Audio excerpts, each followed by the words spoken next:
Mera, la pauvre fille, survit à la terrible torture de sa tante après la mort de ses deux parents.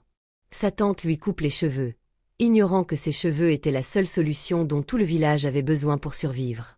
Cette histoire vous surprendra jusqu'à la fin. Dans un ancien village entouré de collines, réputé pour sa magnifique vue naturelle, vivait une jeune fille nommée Mera. Elle vivait heureuse avec ses parents dans une modeste maison en briques de terre.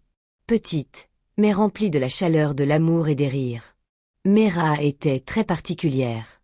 Contrairement aux autres filles du village qui tressaient leurs cheveux en nattes serrées, Mera était une création unique des dieux. Sa beauté était saisissante, mais c'était surtout ses cheveux qui faisaient s'arrêter les gens. C'était une merveille surnaturelle, des mèches d'un noir de minuit profond entrelacées de blanc pur et lumineux. Ce n'était pas le blanc de la vieillesse, mais un blanc qui scintillait comme la lumière des étoiles. Épais, très long, descendant jusqu'à sa taille, il semblait vibrer d'une vie propre. Quand elle marchait, ses cheveux ondulaient comme une cape royale et même dans l'obscurité, les mèches blanches dégageaient une faible lueur éthérée. Tout le village admirait ses cheveux, mais l'admiration se transformait rapidement en jalousie.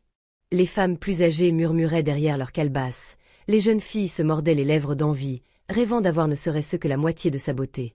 Consciente du danger que représentait une telle attention, la mère de Mera s'asseyait souvent près du feu pour lui tresser ses magnifiques cheveux, les mains tremblantes. Elle regardait Mera dans les yeux et lui disait « Mera, ma fille, écoute bien les paroles de ta mère. Reste toujours humble et gentille avec tout le monde, jeune comme vieux. Ne laisse jamais l'orgueil entrer dans ton cœur à cause de ton visage ou de tes cheveux. Souviens-toi, la beauté s'efface comme le soleil du soir, mais un bon caractère, c'est le soleil qui ne se couche jamais. Le bon caractère l'emporte toujours sur la beauté. » Mera gardait ces paroles précieusement dans son cœur, portant son humilité comme une seconde peau. Mais la vie est imprévisible. Un après-midi funeste, un nuage sombre s'abattit sur leur foyer heureux.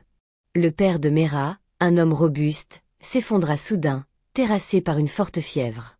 Malgré les efforts de Mera pour le rafraîchir avec des linges humides et des mixtures d'herbes, la fièvre ne céda pas.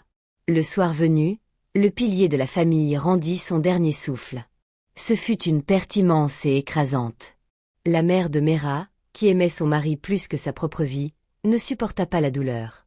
Le choc fut trop violent.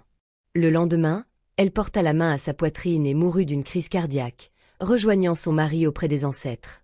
En seulement 48 heures, Mera passa du statut de fille chérie à celui d'orpheline solitaire. Elle enterra ses parents côte à côte, ses larmes tombant comme de l'acide sur la terre fraîche. Elle se retrouva seule dans un monde froid, entourée de chagrin, de larmes et des douleurs.